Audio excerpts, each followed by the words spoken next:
जय श्री कृष्ण।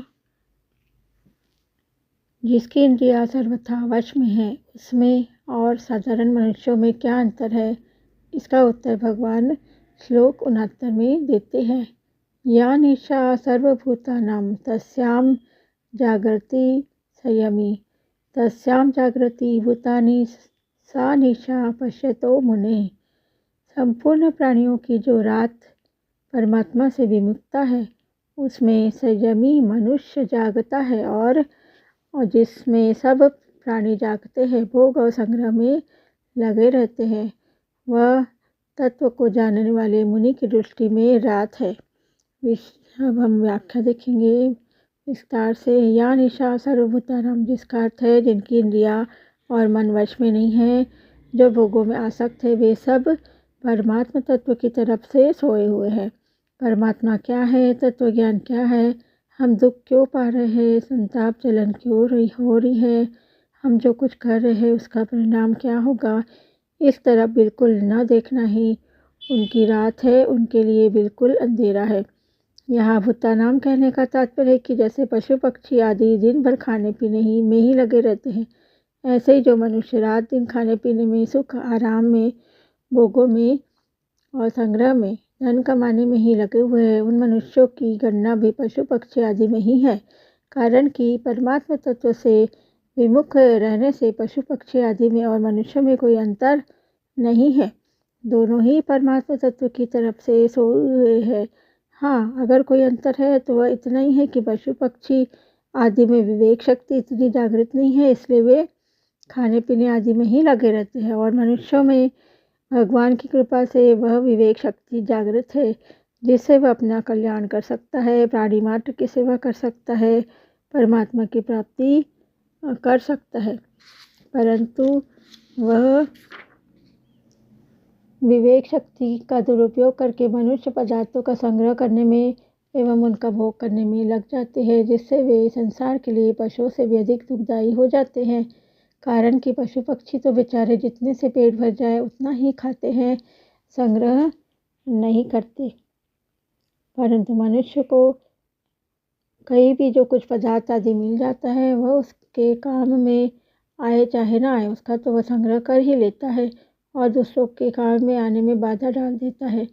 तस्याम जागृति संयमी मतलब मनुष्यों की जो रात है, अर्थात परमात्मा की तरफ से, अपने कल्याण की तरफ से जो विमुक्ता है, उसमें संयमी मनुष्य जागता है, जिसने इंद्रियों और मन को वश में किया है और जो भोग और संग्रह में आसक्त नहीं है, जिसका ध्येय केवल परमात्मा है, वह संयमी मनुष्य है।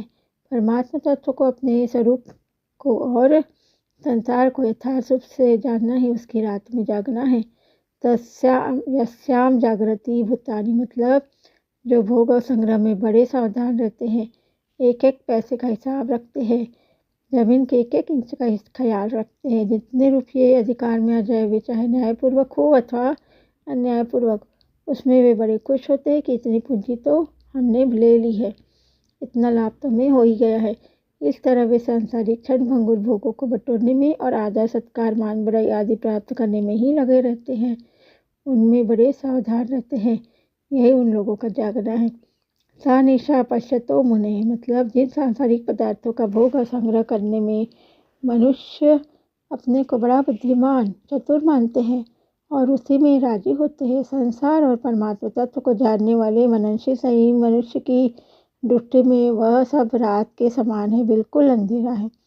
जैसे बच्चे खेलते हैं तो वे कंकड़ पत्थर कांच के लाल लाल पीले टुकड़े को लेकर आपस में लड़ते हैं, अगर वह मिल जाता है तो राजी होते कि मैंने बहुत बड़ा लाभ उठा लिया, और अगर वह नहीं मिलता तो दुखी हो जाते कि मेरी बहुत बड़ी हानि हो गई। परंतु जिसके मन में कंकड़ पत्थर आदि का महत्व नहीं है, ऐसा समझदार व्यक्ति समझता है कि इन कंकड़ पत्थरों के मिलने से क्या लाभ हुआ और न मिलने से क्या हानि हुई। इन बच्चों को अगर कंकड़ पत्थर मिल भी जाएंगे तो ये कब तक उसके साथ रहेंगे। इसी तरह भोग और संग्रह में लगे हुए मनुष्य भोगों के लिए लड़ाई झगड़ा झूठ कपट बेईमानी आदि करते हैं और उनको प्राप्त करके राजी होते हैं, खुशी मनाते कि हमने बहुत लाभ ले लिया। परंतु संसार को और परमात्मा तत्व को जानने वाला मननशील संयमी मनुष्य साफ देखता है कि भोग मिल गए, आदर सत्कार हो गया, सुख आराम हो गया, खा पी लिया, खूब श्रृंगार कर लिया तो क्या हो गया? इससे मनुष्य को क्या मिला? इनमें से इसके साथ क्या चलेगा? ये कब तक इन भोगों को साथ में रखेंगे? इन भोगों से होने वाली वृत्ति कितने दिन तक ठहरेगी? इस तरह उसकी दृष्टि में प्राणियों का जागना रात के समान है। वह मननशील संयमी मनुष्य परमात्मा को, अपने स्वरूप को और संसार के परिणाम को ही जानता ही है।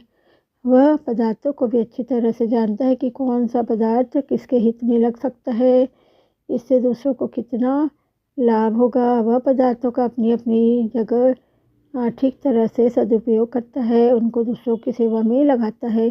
जैसे नेत्रों से दोष होने पर जब हम आकाश को देखते हैं तब उसमें जाले से दिखते हैं, और आँखें मीच लेने पर भी मोर पंख की तरह वे जाले दिखते हैं, परंतु उनके दिखने पर भी हमारी बुद्धि में अटल निश्चय रहता है कि आकाश में जाले नहीं है। ऐसे ही इंद्रिया और अंतःकरण के द्वारा संसार दिखने पर भी मननशील सही मनुष्य की बुद्धि में अटल निश्चय हो रहता है कि वास्तव में संसार नहीं है, केवल प्रतीति मात्र है।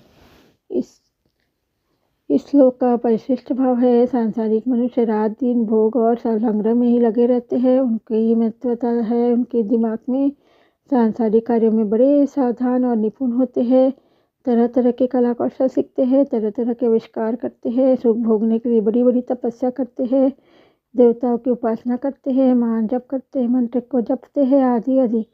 परंतु जीवन मुक्त तत्व के महापुरुष तथा सच्चे साधकों की दृष्टि में वो बिल्कुल रात है, अंधकार है, उसका किंचित मात्र भी महत्व नहीं है, कारण कि उनकी दृष्टि में ब्रह्मलोक तक संपूर्ण संसार विद्यमान है ही नहीं।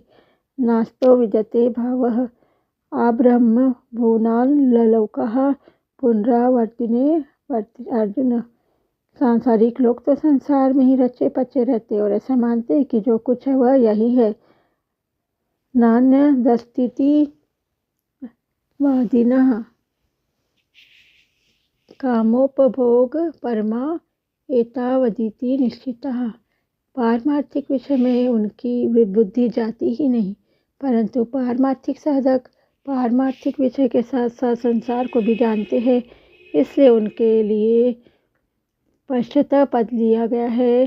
संसारी लोग तो केवल रात को ही देखते हैं, दिन को देखते ही नहीं, पर योगी दिन को भी देखता है और रात को भी। यह दोनों में फर्क है। उदाहरण, बालक ने केवल बालकपना ही देखा है, जवानी नहीं देखी, पर बुद्ध पुरुष ने वृद्धावस्था के साथ साथ बालकपना भी देखा है और जवानी भी।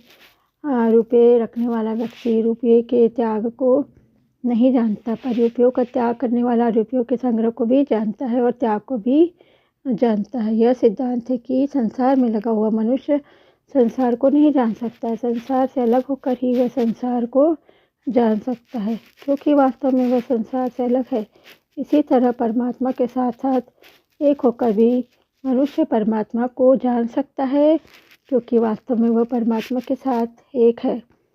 जो है में स्थित है वह है और नहीं दोनों को जानता है, पर जो नहीं है में स्थित है वह नहीं को भी यथार्थ रूप से अर्थात नहीं रूप से नहीं जान सकता। फिर वह है को कैसे जानेगा?